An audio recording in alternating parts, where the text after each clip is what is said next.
Eles tinham uma devoção sem limites ao Hitler e ao Terceiro Reich. De um lado, um manipulador de propaganda brilhante.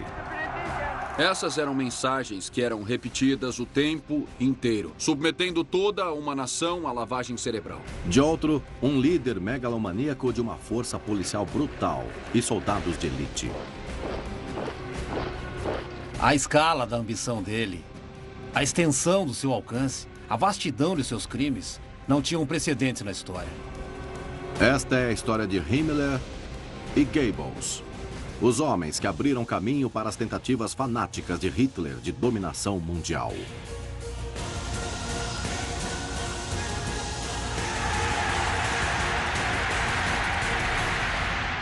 Obras do nazismo. Grandes combates. A ascensão da máquina nazista de Adolf Hitler começou em 1920, quando ele foi nomeado chefe de propaganda do Partido dos Trabalhadores Alemães. Ele mostrava aptidão para a autopromoção e em 1923, como líder nazista, ele foi preso após uma tentativa de tomar o poder em Munique usando a força. Seu julgamento pelo putsch da cervejaria em Munique deu a ele exatamente o que ele desejava: reconhecimento nacional. Enquanto Hitler estava na prisão, o homem que se tornaria o seu braço direito na criação da máquina de propaganda nazista crescia cada vez mais dentro do partido. Dr. Joseph Goebbels é um homem inteligente, um jornalista e aspirante a autor com um doutorado em literatura alemã. Por ter uma deformidade nos pés causada pela poliomielite infantil, Goebbels mancava e era uma pessoa muito distinta. E como Hitler, demonstrava um talento para a propaganda. Hitler se deu conta de que era capaz de fascinar uma multidão inteira. Goebbels se deu conta, em sua vez, de que era capaz de fascinar uma nação inteira usando a propaganda. Então, Goebbels e Hitler começaram a trabalhar em equipe. Eles viviam uma espécie de casamento, onde se deram conta de que não podiam trabalhar sem o outro. Juntos, eles se aproveitaram do caos e do colapso econômico geral que assolava a Alemanha após a Primeira Guerra Mundial. Havia um desemprego em massa, um colapso econômico e também uma hiperinflação. E tudo aquilo era um terreno muito fértil para a violência, a farsa e todos os tipos de elementos ruins. Eles ofereciam uma via de escape para toda a raiva individual. À medida que o apoio crescia, Hitler se tornava um alvo para os oponentes políticos. Ele criou a sua própria guarda pessoal para se proteger. Era chamada de Schutzstaffel, ou Esquadrão de Proteção, conhecido simplesmente como SS. Enquanto ele estava fazendo o discurso dele no púlpito, eles precisavam garantir a segurança dele para que ele transmitisse o que precisava. Heinrich Himmler, de 25 anos, era o assistente clerical, um jovem desiludido que se inspirava em Hitler. Ele culpava os judeus pela derrota da Alemanha na Primeira Guerra Mundial. E ele se sentia incentivado pelo desejo de erradicar grupos étnicos de não-alemães. Ele se juntou à SS com quase 200 soldados. Ele pensava, esses caras são iguais a mim, onde eu posso vestir um uniforme, brincar de ser soldado e fazer alguma coisa a respeito da Alemanha. Himmler rapidamente foi promovido e em 1929 já estava no comando. Ele transformou a SS em uma enorme organização paramilitar com uma lealdade inabalável ao Führer. Em uma campanha intensiva de recrutamento, ele aumentou seus alistamentos para 50 mil em apenas 3 anos. Em 1933, Hitler e os nazistas assumiam o controle da Alemanha. Die Partei Hitler Sieg Heil! E quando Hitler assumiu o poder, não se tratava mais de garantir a segurança dele, mas também a segurança do Estado. E isso significava que eles eram a polícia e que agora a rede deles estava aumentando cada vez mais. Himmler se tornou o chefe da polícia de Munique. À medida que o poder dele crescia, milhares de novos recrutas migraram para a SS. O número de alistados explodiu para cerca de 200 mil, dando a Himmler o poder de dar o seu próximo passo. Uma das tarefas que a SS mais se esforçava para ajudar era se livrar de muitos dos oponentes políticos de Hitler. E é aí que Himmler desenvolveu a ideia do campo de concentração. Eles criaram um enorme cordão de isolamento e colocaram os prisioneiros políticos lá. Assim, eles ficariam fora da sociedade e não seriam mais um problema. Himmler localizou a cidade de Dachau, a pouco mais de 17 quilômetros de Munique. A SS ia administrar o acampamento.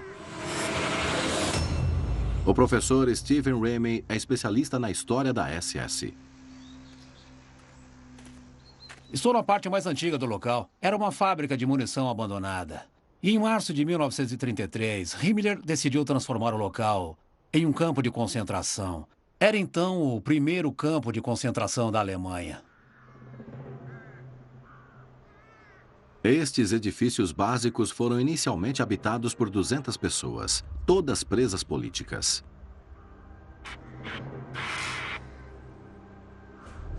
O protótipo do campo de concentração era composto de 11 edifícios que seriam os alojamentos, cercados por uma cerca de arame farpado e 3 torres de vigilância.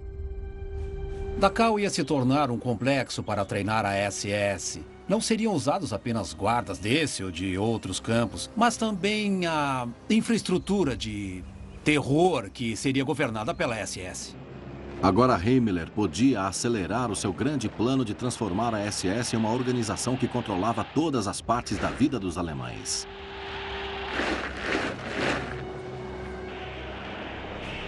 O sonho de Himmler era criar uma raça alemã pura. Mas primeiro ele precisava mudar a mente de seus homens da SS para que acreditassem na causa dele. Ele criou uma mitologia para justificar os seus desejos sombrios. Himmler era, em grande parte, um homem de fantasias. Ele lembrava dos mitos e das lendas que ele lia quando ele era apenas um menino. Contos antigos de cavaleiros teutônicos e de heroísmo. Era uma espécie de lenda de Rei Arthur e seus cavaleiros da Tábula Redonda. Ele via a SS como uma espécie de ordem de cavalaria, onde todos os alemães genuínos eram altos, fortes, musculosos, com cabelos loiros e olhos azuis, embora quase todos os oficiais do alto comando nazista realmente não fossem dessa maneira. Himmler estabeleceu um padrão que todo recruta da SS deveria ter. Uma visão perfeita. Pelo menos 1,80 m de altura. E mais de um século de pura ascendência alemã.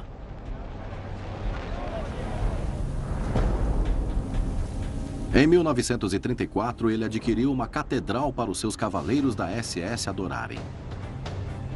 O castelo do século XVII, Wewelsburg.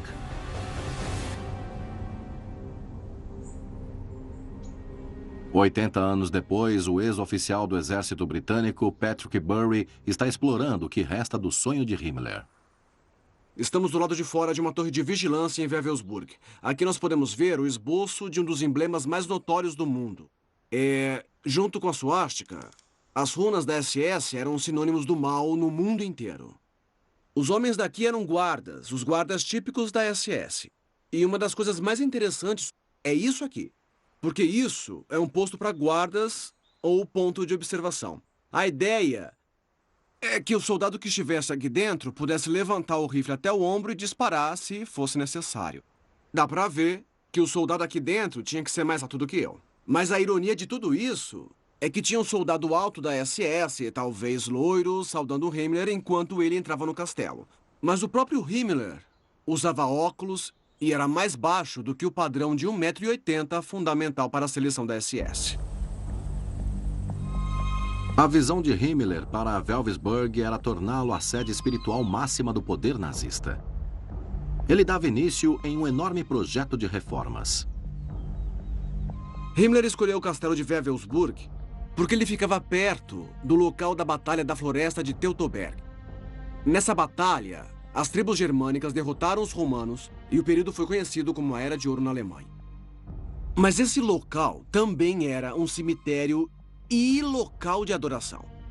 Então, Himmler tinha toda uma carga de história e tradições que ele misturava e dizia que Wewelsburg representava isso.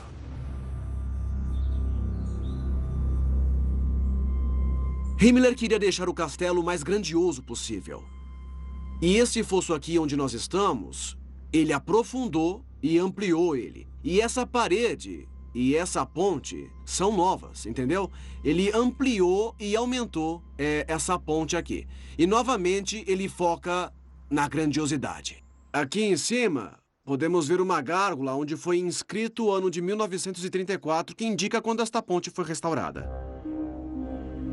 O centro do complexo inteiro é o Salão dos Líderes Supremos. Uma sala circular com 12 colunas que representavam Himmler e um grupo de cavaleiros da SS, imitando os cavaleiros da lenda arturiana. No centro do piso de mármore tem uma decoração baseada no símbolo tribal alemão do Sol. Cada um dos 12 raios aponta para uma coluna. Ao redor do símbolo foi colocada uma mesa circular gigante para Himmler e seus cavaleiros se sentarem. No subterrâneo, sob o Salão dos Líderes Supremos, fica a misteriosa cripta. No centro do chão tem um círculo afundado. E dentro desse círculo tem uma bacia. No meio dessa bacia tem um cano de gás. Acredita-se que Himmler pretendia ter uma chama eterna para queimar pelos mortos da SS.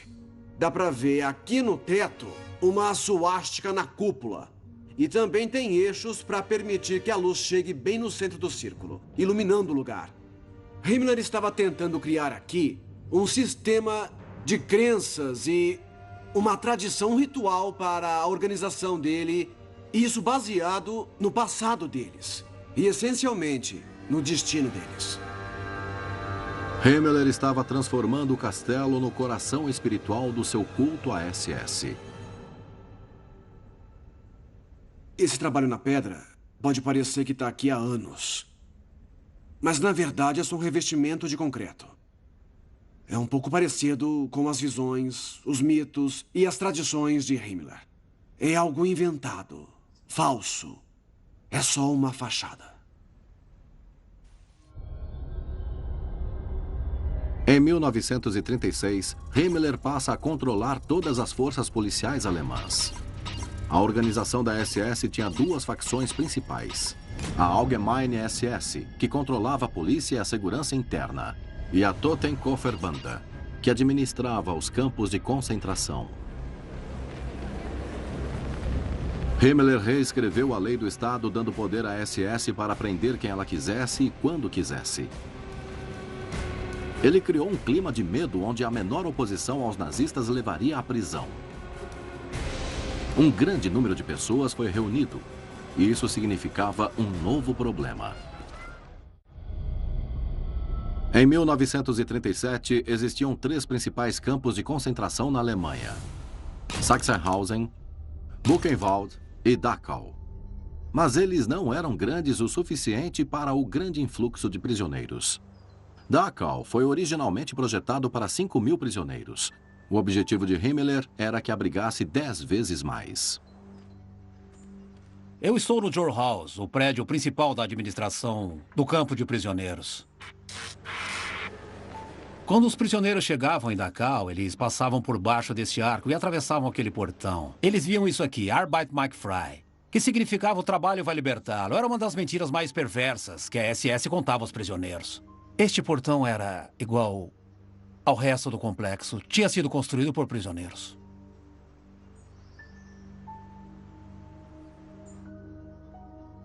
Himmler imaginou manter dezenas e milhares de prisioneiros em Dachau e em outros campos de concentração. Estas são as fundações dos alojamentos construídos de quando a SS reconstruiu e expandiu o acampamento. No final da guerra, haviam 34 alojamentos.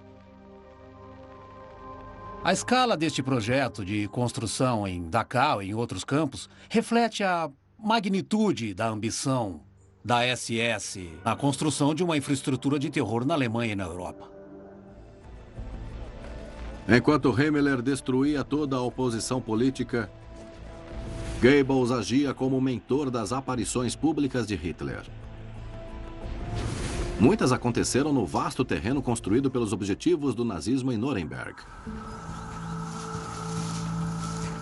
O arqueólogo de conflitos Tony Pollard está explorando o local de nascimento do controle mental nazista. Eu sempre quis conhecer esse lugar, mas também sempre fiquei muito nervoso com essa visita, porque aqui ficava o centro da máquina de propaganda nazista.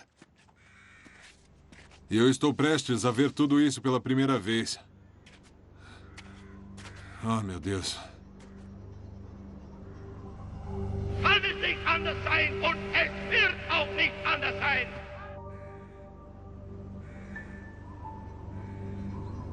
Ainda parece muito com o que vemos nos filmes de propaganda. Esse campo aqui ficava repleto de milhares de nazistas.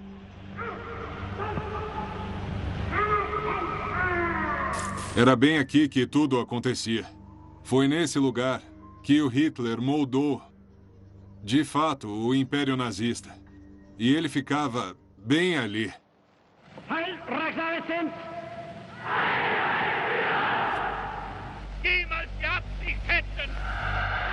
Projetado pelo arquiteto Albert Speer em 1934, esta era uma das maiores concentrações de edifícios nazistas do Terceiro Reich. Esse lugar tem um ar muito familiar. E a arquitetura foi inspirada no altar de Pérgamo da Grécia Antiga, onde eles adoravam Zeus. Zeus era um deus e Hitler era visto da mesma forma. Hitler roubava todo esse legado cultural e histórico para usar a favor de seus próprios propósitos. Em seu auge, em 1938, o comício de Nuremberg atraiu quase 750 mil devotos, idolatrando Hitler. Era algo que se aproximava de um fervor religioso.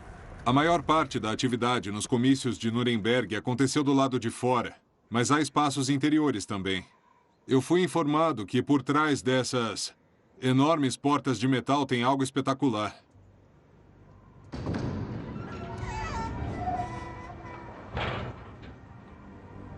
Olha isso.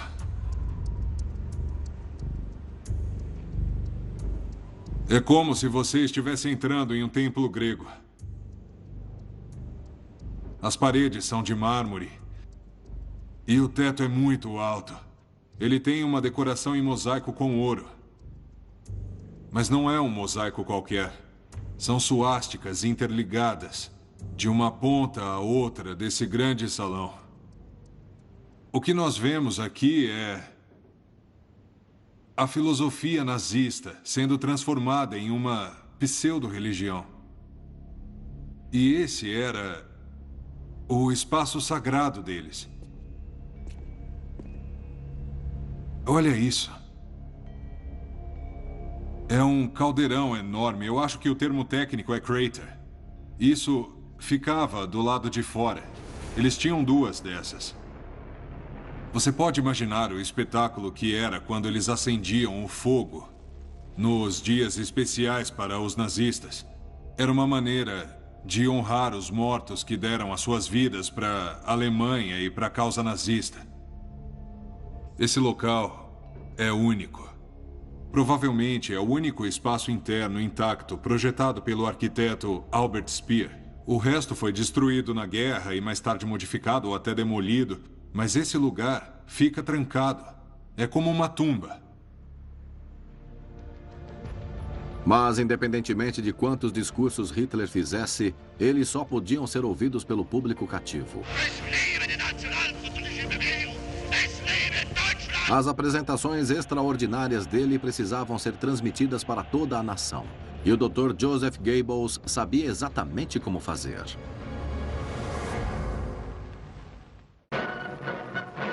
Na Alemanha dos anos 30, Adolf Hitler afirmava que ele era o salvador que ia liderar o país para sair da sombra da derrota na Primeira Guerra Mundial. O Dr. Joseph Goebbels, seu brilhante chefe de propaganda, identificou o ponto exato que ajudaria Hitler a conquistar a nação. Em um dos comícios de Nuremberg, Hitler podia falar com milhares de alemães, mas eles sabiam que, através do rádio, Hitler podia falar com uma nação inteira. O golpe de mestre de Goebbels foi lançar uma rádio barata e produzida pelo Estado, incentivando fortemente a compra de aparelhos de rádio. Quando Hitler chegou ao poder em 1933, o Volksempfänger, ou receptor do povo, torna-se o canal pelo qual a doutrina distorcida dos nazistas chegava às famílias alemãs. Nos 6 anos seguintes, a compra de rádios tinha quase quadruplicado. Na véspera da guerra, havia mais rádios nas casas da Alemanha do que qualquer outro lugar no mundo inteiro, inclusive nos Estados Unidos. Ter uma ferramenta de propaganda nos lares alemães só seria útil se Goebbels divulgasse exclusivamente o seu poder. Então ele proíbe outras vozes na mídia. Em 1935, 1.600 publicações foram encerradas. E em 1938, mais 10.000 foram proibidas. O rádio se tornava o porta-voz da propaganda nazista, adaptando-se habilidosamente aos horários cotidianos para tornar a mensagem nazista mais aceitável. Ele assumiu totalmente as estações de rádio particulares. Tudo estava sob o controle dele.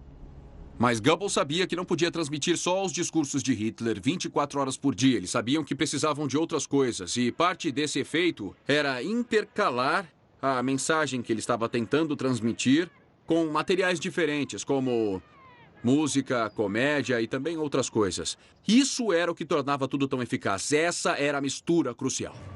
As mensagens repetidas de propaganda eram simples, patrióticas e deliberadamente incitavam a divisão. Elas identificavam os inimigos que deveriam ser desprezados e promoviam um senso de unidade e superioridade racial. O mantra de Goebbels era o seguinte, era repetir, repetir e repetir. Não era uma mensagem somente, era Hitler é o nosso salvador, Hitler é um gênio, temos certeza de que os judeus são completamente maus. E essas mensagens eram repetidas infinitamente e toda a nação era submetida a uma lavagem cerebral. Em parte, a propaganda era muito eficaz e implacável porque essas crianças eram doutrinadas desde cedo. Se você começar com eles desde jovens, pode fazê-los acreditar praticamente em qualquer coisa que quiser. Por lei, a juventude hitlerista logo se tornaria na única organização juvenil com permissão para existir. Além disso, cerca de 40 institutos políticos nacionais de educação foram criados em toda a Alemanha, as escolas dos futuros líderes nazistas. O historiador Peter Lieb está explorando as ruínas abandonadas da única escola construída com esse fim, perto de Leipzig. Quando os nazistas chegaram ao poder em 1933, eles não acreditavam que ficariam ali por uma década. Eles acreditavam que iam criar um Reich de 1000 anos. E este Reich precisava de gerações futuras, de elites, para governar a Alemanha e os territórios anexados ao leste. Aqui temos algo incrível. Um monumento do elitismo nazista.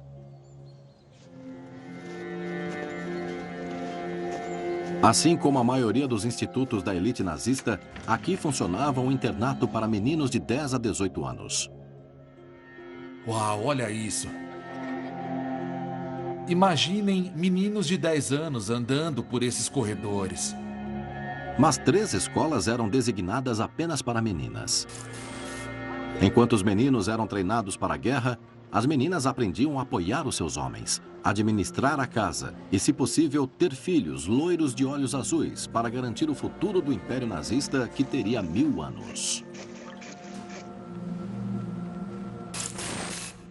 Para frequentar esta escola, os jovens precisavam passar por um processo de seleção de 1 semana.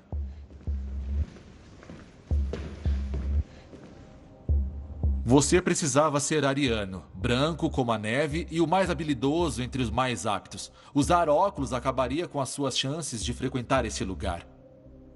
Obediência e coragem eram primordiais. Os jovens precisavam correr sozinhos pela floresta escura. Imagine como isso era assustador para uma criança de 10 anos. Além disso, as que não sabiam nadar precisavam pular de uma altura de 3 metros em águas profundas e eram arrastadas pelos nadadores. Se você soubesse nadar, precisava pular de uma altura de 3 andares em um cobertor. Não era difícil mais da metade dos alunos ser reprovada depois de duros 8 anos de escola. Mas para aqueles que conseguiam ser aprovados, bons momentos os aguardavam. Os meninos que se formavam com sucesso podiam esperar carreiras de muito prestígio. 80% deles se tornavam oficiais do exército. Uau, projetores! Eles mostravam filmes da propaganda para essas crianças impressionáveis. Goebbels era um ávido frequentador dos cinemas. Ele se inspirou no poder de um improvável gênero cinematográfico: o cinema partidário da Rússia comunista. Goebbels sabia que este meio relativamente novo podia ser usado por ele, e isso da melhor forma possível. Goebbels se autonomeou como patrono do cinema alemão. Em 1934, a atriz e aspirante à cineasta Leni Riefenstahl foi contratada para filmar o Comício de Nuremberg. Ela produziu O Triunfo da Vontade, um documentário de longa-metragem que foi considerado um dos maiores filmes da propaganda da história. O filme glorifica o partido nazista e retrata Hitler como o herói clássico que levará a Alemanha à grandeza. Foi um enorme sucesso no mercado interno e ganhou prêmios em festivais internacionais de cinema. Mas Goebbels não promovia apenas documentários. Ele queria garantir que a sua propaganda alcançaria a maior audiência possível. Então, quase 90% dos roteiros de filmes aprovados por Goebbels eram dramas, comédias e entretenimento leve. Entre 1933 e 1942, o número de frequentadores dos cinemas tinha aumentado em 400%. Todos assistiam filmes cuidadosamente selecionados em prol da mensagem nazista. Em 1938, a SS de Heinrich Himmler havia destruído com eficácia toda a oposição política a Hitler na Alemanha. Enquanto milhões de alemães eram bombardeados pela propaganda de Joseph Goebbels para acreditar na causa nazista. Seguro em casa, Hitler anexava a Áustria e partes da Tchecoslováquia. Enquanto a Alemanha nazista se preparava para a guerra, Himmler queria que a SS ficasse no centro da batalha. Ele está planejando uma facção militar da sua própria máquina, a Waffen-SS. Em 1939, a SS contava 250 mil soldados. Eles não tinham nenhum treinamento militar formal, eles eram policiais, eles eram seguranças. Eram guardas de acampamento, algo que era bem diferente de ser um soldado da linha de frente. Enquanto se preparava para a guerra iminente, Himmler construiu uma instalação de treinamento militar na cidade de Bad Tölz. A escola tinha sido projetada para treinar oficiais da elite para liderar futuros exércitos de soldados da SS. Quando Himmler criou essa escola, ele tinha como modelo básico a Academia Militar de Sandhurst, na Grã-Bretanha, ou a Academia de West Point, nos Estados Unidos, mas era para ser muito mais do que isso. Além de 5 horas de educação política por semana, Bad Tölz se concentrava em treinamento militar e atletismo. Himmler tinha uma fascinação estranha pela aristocracia e pela elite britânica. Ele acreditava que essa elite dominava a sociedade britânica e esperava que a SS desempenhasse uma função semelhante na Nova Alemanha. Algumas das atividades físicas e atividades recreativas usadas como meio de treinamento na Bad Tölz refletiam esse fascínio pela elite britânica. Desde andar a cavalo a jogar cricket. As unidades da SS de Hitler já estavam prontas em setembro de 1939 e ele estava pronto para comandá-las. Ele precisava encontrar uma desculpa para poder justificar a invasão na Polônia. E quem é que iria fazer isso por ele? Bom, só tinha, na verdade, uma organização a qual ele podia recorrer e era a SS de Himmler. Himmler e a SS sugeriram que fosse uma operação inteiramente cínica, na qual todos os soldados da SS se vestiriam como soldados poloneses e simulariam um ataque à estação de rádio de Gleiwitz. Assim, os alemães podiam responder: olha, não fomos nós que começamos, foram os poloneses e temos provas disso.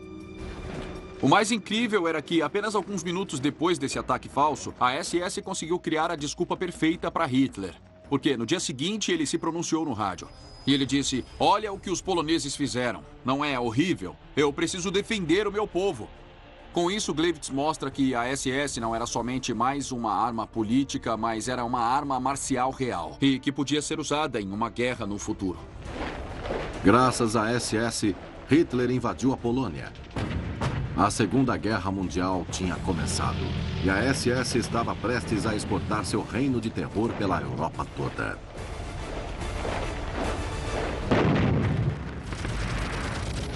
Em setembro e outubro de 1939, a Polônia caiu no domínio dos nazistas. Hitler então começava a se concentrar no Ocidente, na França e na Grã-Bretanha.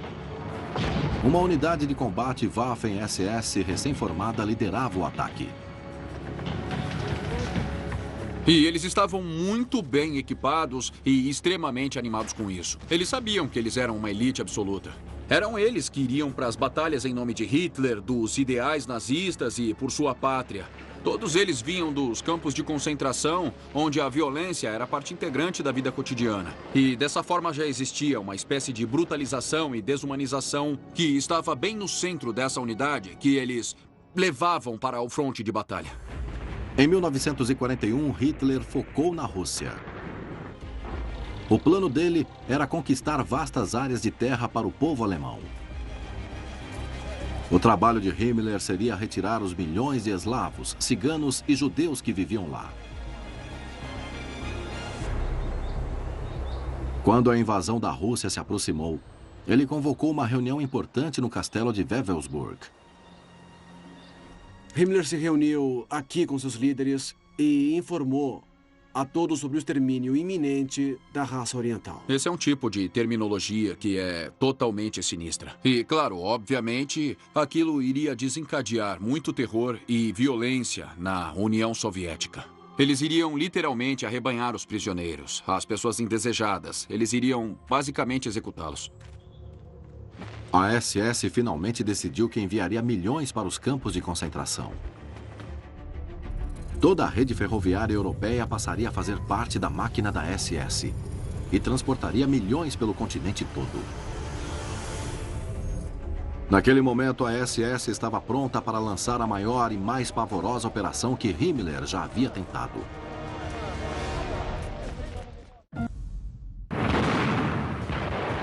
Em 22 de junho de 1941, a Alemanha invadiu a Rússia. Em um ano, o plano de Himmler para matar milhões já estava em andamento. Centenas de milhares de pessoas foram capturadas e transportadas pela Europa. As condições eram horríveis, inimagináveis. Os nazistas usavam vagões que transportavam gado para transportar pessoas. Eles ficavam lotados. No verão, eles ferviam e no inverno, congelavam. Muitas vezes, os transportes precisavam parar no meio do nada. Às vezes por dias a fio. Um número desconhecido e incalculável de pessoas morreu nesses transportes. Aqueles que sobreviviam ao transporte chegavam em um novo tipo de inferno. Dezenas de enormes campos da SS. Muitos desses campos de concentração não eram apenas de concentração, onde a mão de obra de prisioneiros poderia ser usada. Eles tinham se transformado em campos da morte, campos de extermínio para onde as pessoas eram levadas com um único propósito, o propósito de exterminá-las. A SS de Himmler operava suas próprias unidades militares, campos de concentração e forças policiais. Ele idealizava um vasto programa de limpeza étnica e controlava um império que chegava a todas as partes da Europa ocupada. A escala da ambição dele, a extensão de seu alcance, a vastidão de seus crimes não tinham precedentes na história. Mas a maré estava começando a virar contra a Alemanha nazista. Os russos estavam contra-atacando.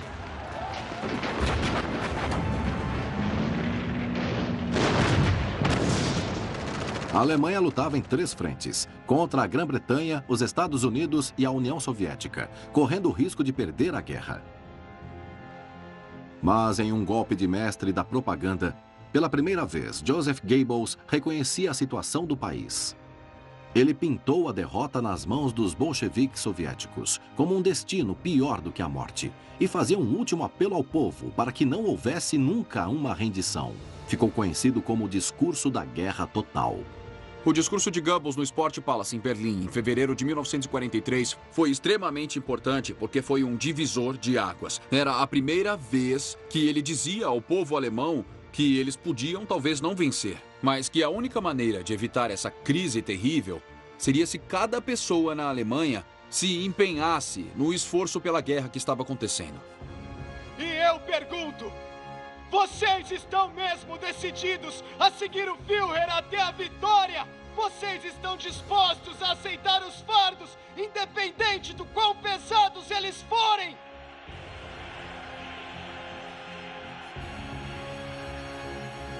O discurso era uma obra-prima da propaganda. Goebbels se preparou ensaiando diferentes frases e gestos diante de um espelho. O público era composto em grande parte por funcionários do partido cuidadosamente escolhidos, preparados para aplaudir em momentos previamente combinados. A plateia contava até com alguns atores contratados para demonstrar gestos aparentemente espontâneos de apreciação. Aplausos pré-gravados estavam prontos para dar apoio. Toda a produção da guerra era nacionalizada. As mulheres alemãs eram chamadas para trabalhar em fábricas de munições. Foram construídas megafábricas para lidar com essa enorme produção. A indústria de armamentos aumentava a produtividade em 300%. Mas nos campos de batalha da Europa, os nazistas estavam começando a perder terreno para o avanço das forças aliadas. Mesmo assim, a engrenagem da máquina de propaganda de Goebbels continuava girando. E agora os nazistas planejavam a mentira mais audaciosa de todas. Tony Pollard está no antigo campo de concentração de Terstedt, na República Tcheca, cenário da mentira nazista que enganou o mundo. Terstedt era uma cidade sonolenta que servia de posto para militares, construída dentro de uma fortaleza do século XVIII. Mas em 41, a Gestapo assumiu o controle. A população local foi retirada e os judeus transferidos para cá. Os nazistas logo perceberam que aqui havia mais judeus da classe média e culturalmente letrados do que em qualquer outro lugar do Terceiro Reich. Eles os usaram como peões em uma emboscada da propaganda para enganar os funcionários da Cruz Vermelha de que as condições no acampamento eram exemplares. Inspirado pelo sucesso da mentira, eles fizeram um documentário destinado a enganar uma plateia internacional. Durante as filmagens, os nazistas relaxaram o regime antissemita tipicamente austero e arrumaram um campo. Alimentaram melhor os presos e deram doces às crianças judias em troca de colaboração. Eles ofereceram papéis como atores e uma posição de diretor a alguns dos judeus adultos e, em troca, prometeram que suas vidas seriam poupadas. Mas, quando as câmeras foram embora, o acampamento caiu em um estado de desespero e decadência.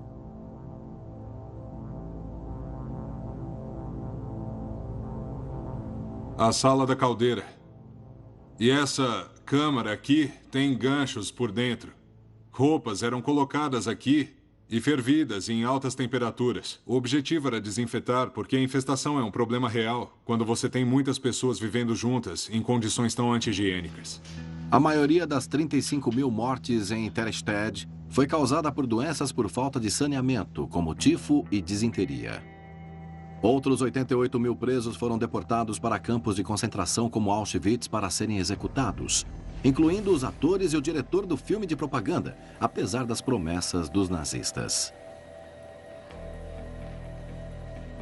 Inverno de 1944. A Alemanha sofria ataques de todas as frentes e a derrota certamente era iminente. E os milhões de cidadãos que sofreram lavagem cerebral se preparavam em suas casas para a invasão das forças aliadas.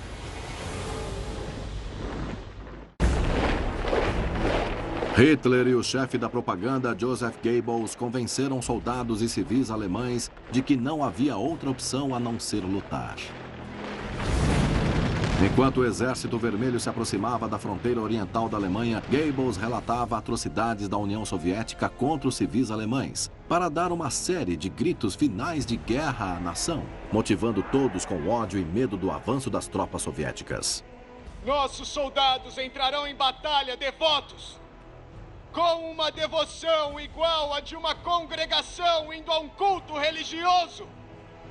Quando os nossos homens armarem seus braços e entrarem em seus tanques, Diante de seus olhos, eles terão a imagem de suas esposas violadas e de seus filhos assassinados. Goebbels nunca desistiu e continuou a pedir aos alemães que lutassem por cada centímetro e por cada passo, lutando até a morte para jamais desistirem.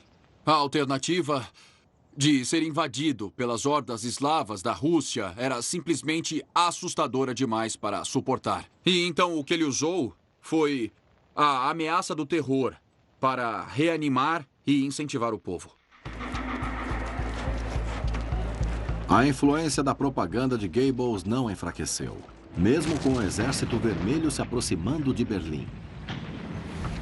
Com a cidade isolada do seu próprio exército, Goebbels convocou homens idosos, mulheres e crianças para lutar até a morte contra o pavoroso inimigo soviético num último ato de defesa da capital do Terceiro Reich que já havia sido impenetrável. E é claro que a única coisa que aconteceu foi um massacre enorme entre os alemães e os russos. Na brutal e última batalha de Berlim, 100 mil civis perderam as suas vidas. Acreditando na propaganda que dizia que ser capturado pelos soviéticos seria um destino pior do que a morte, 6 mil cometeram suicídio.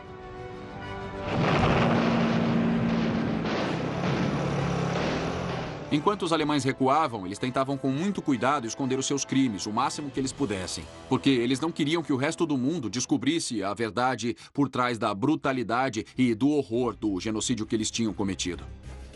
No dia 29 de abril de 1945, as tropas americanas chegaram em Dachau e libertaram todos.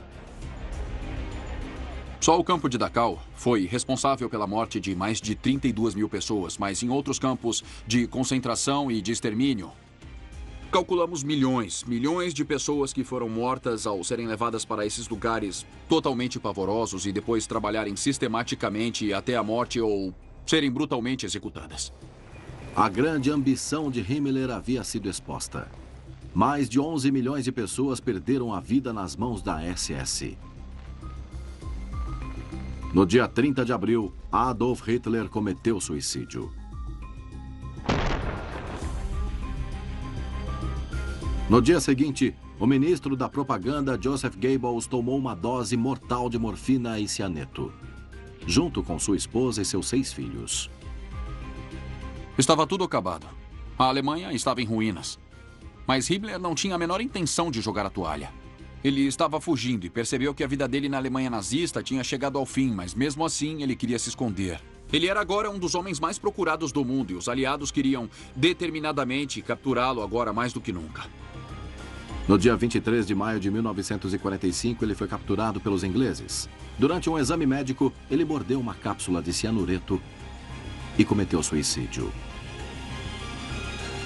E no final da guerra, aquela estrutura enorme que tinha sido uma parte crucial do Terceiro Reich, que se infiltrou em quase todos os aspectos da máquina de guerra nazista, de repente implodiu. E quase da noite para o dia, a SS, com uma enorme estrutura, uma organização gigantesca, simplesmente não existia mais.